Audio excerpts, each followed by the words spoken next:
마음의 지혜. 무례한 사람의 말에 상처받지 않고 우아하게 대처하는 법. 있잖아요. 오늘은 우리 인간관계에 대한 이야기를 좀 해볼까 해요. 살다 보면 툭 던지는 남의 말 한마디에 가슴이 콕 찔릴 때가 있죠. 비꼬는 말이나 비아냥거리는 소리를 들었을 때 여러분은 어떻게 하시나요? 쓴웃음을 지으며 넘기나요? 아니면 꾹 참나요? 개 중에는 욱해서 받아치는 분들도 계실 거예요. 하지만 그거 아세요?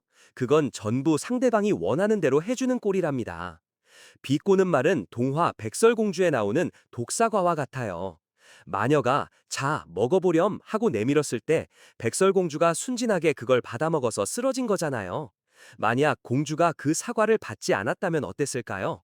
그 독은 고스란히 그걸 만든 마녀의 손에 남았겠죠.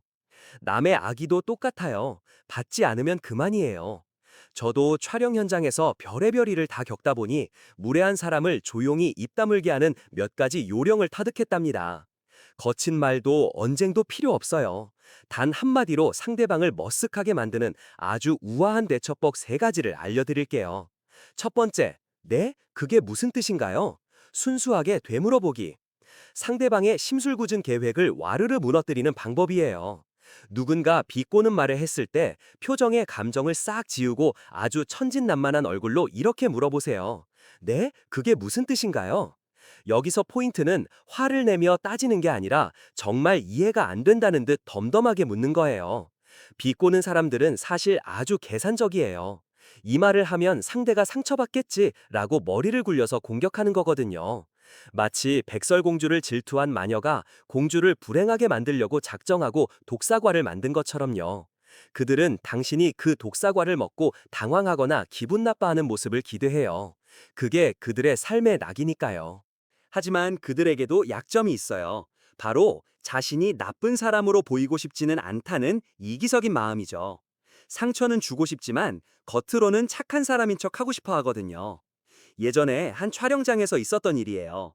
통통한 여배우에게 심술궂은 선배가 다가와서 어머, 넌 밥 먹기 전에 연기 연습부터 하는 게 어때? 라며 외모를 비꼬았어요.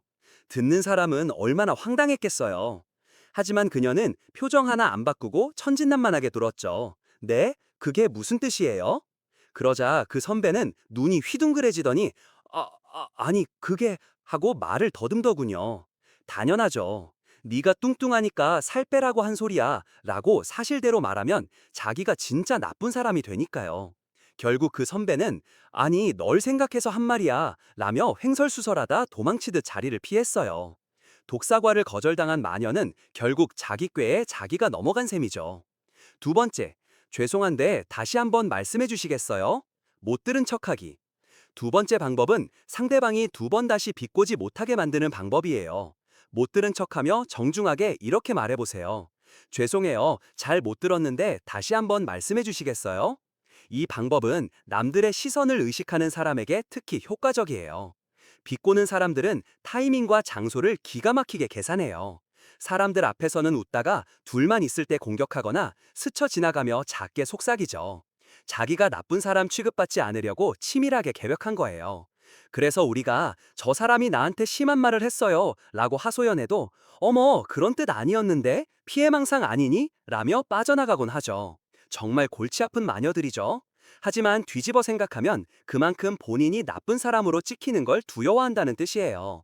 어느 젊은 스태프가 복도 구석에서 선배에게 은밀하게 비아냥을 들었을 때였어요. 그는 화내는 대신 귀를 기울이는 신용을 하며 정중하게 말했죠.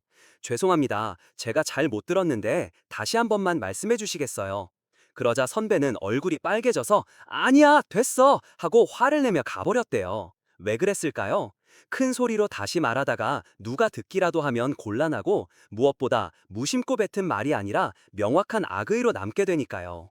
부처님 일화에도 이런 이야기가 있죠. 한 남자가 부처님께 심한 욕설을 퍼부었을 때 부처님은 한마디도 대꾸하지 않으셨어요. 그리고 마지막에 이렇게 말씀하셨죠. 만약 누군가 선물을 주려 했는데 상대가 받지 않으면 그 선물은 누구의 것이냐? 남자는 그야 주려던 사람의 것이지 라고 대답하고는 아차 싶었을 거예요. 비난도 마찬가지예요. 우리가 못 들었습니다 라며 받지 않으면 그 더러운 말들은 전부 뱉은 사람에게 되돌아가는 법이에요. 그러니 싫은 선물은 받지 말고 그대로 주인에게 돌려주세요. 세 번째, 그렇군요. 그런데 그게 왜요? 둔감한 척 받아넘기기. 마지막은 가장 어른스러운 대응이자 상대방의 공격 의지 자체를 꺾어버리는 방법이에요. 아, 그렇군요. 그런데 그게 왜요? 그게 무슨 문제라도 있나요?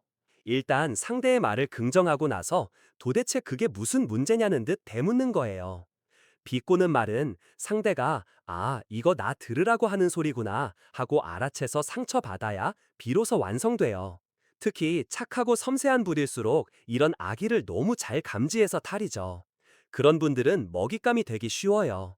이럴 땐 천진난만한 둔감함이 최고의 무기예요. 아기를 전혀 눈치채지 못한 척, 둔한 척 연기하는 거죠. 예를 들어, 일을 빨리 끝내고 일찍 퇴근하려는데 누군가 팔자 좋네, 나 같으면 그렇게 못할 텐데 라고 비꼰다고 칩시다. 이럴 때 죄송합니다 라고 사과하지 마세요. 대신 둔감한 척, 그렇죠. 근데 그게 왜요? 라고 해맑게 받아치세요. 그러면 상대는 말문이 막혀요. 한가한 네가 부러워서 질투하는 거야 라고 말할 순 없으니까요. 벽에 대고 이야기하는 것처럼 반응이 없으니 재미가 없어진 상대는 결국 당신 건드리기를 포기하게 될 거예요. 그렇게 평온한 일상을 되찾는 거죠. 마무리하며 지금까지 세 가지 방법을 이야기했지만 결론은 하나예요. 절대 독사과를 받아먹지 말 것. 남을 비꼬는 사람은 사실 불쌍한 마녀들이에요. 누군가를 질투하고 마음이 채워지지 않아서 열심히 독을 만들어 뿌리고 다니는 거죠. 하지만 당신이 백설공주처럼 착하다고 해서 그 독을 받아먹고 쓰러져 줄 의무는 없어요. 둔감한 척 무슨 뜻이에요? 다시 말해줄래요? 그래서요? 라고 반문하며 그 독을 상대방에게 돌려주세요. 그래도 끈질기게 구는 사람이 있다면 마지막 수단으로 밝게 웃으며 아, 그렇군요. 조언 감사합니다. 하고 대화를 싹둑 잘라버리세요. 비꼬았는데 감사 인사를 받으면 상대는 더 이상 할 말이 없어서 속이 터질 겁니다. 기억하세요. 당신이 비난의 대상이 되는 건 당신이 나빠서가 아니에요. 당신이 백설공주처럼 맑고 남들이 부러워할 만한 무언가를 가지고 있기 때문이에요. 진짜 행복하고 자신감 넘치는 사람은 굳이 남을 깎아내리지 않아요. 그러니 누군가 당신을 비꼬더라도 저 사람은 마음이 참 외로운 사람이구나 하고 측은하게 여기며 당신의 빛나는 모습을 잃지 마세요. 당신의 평온함을 지키는 것이야말로 최고의 승리니까요.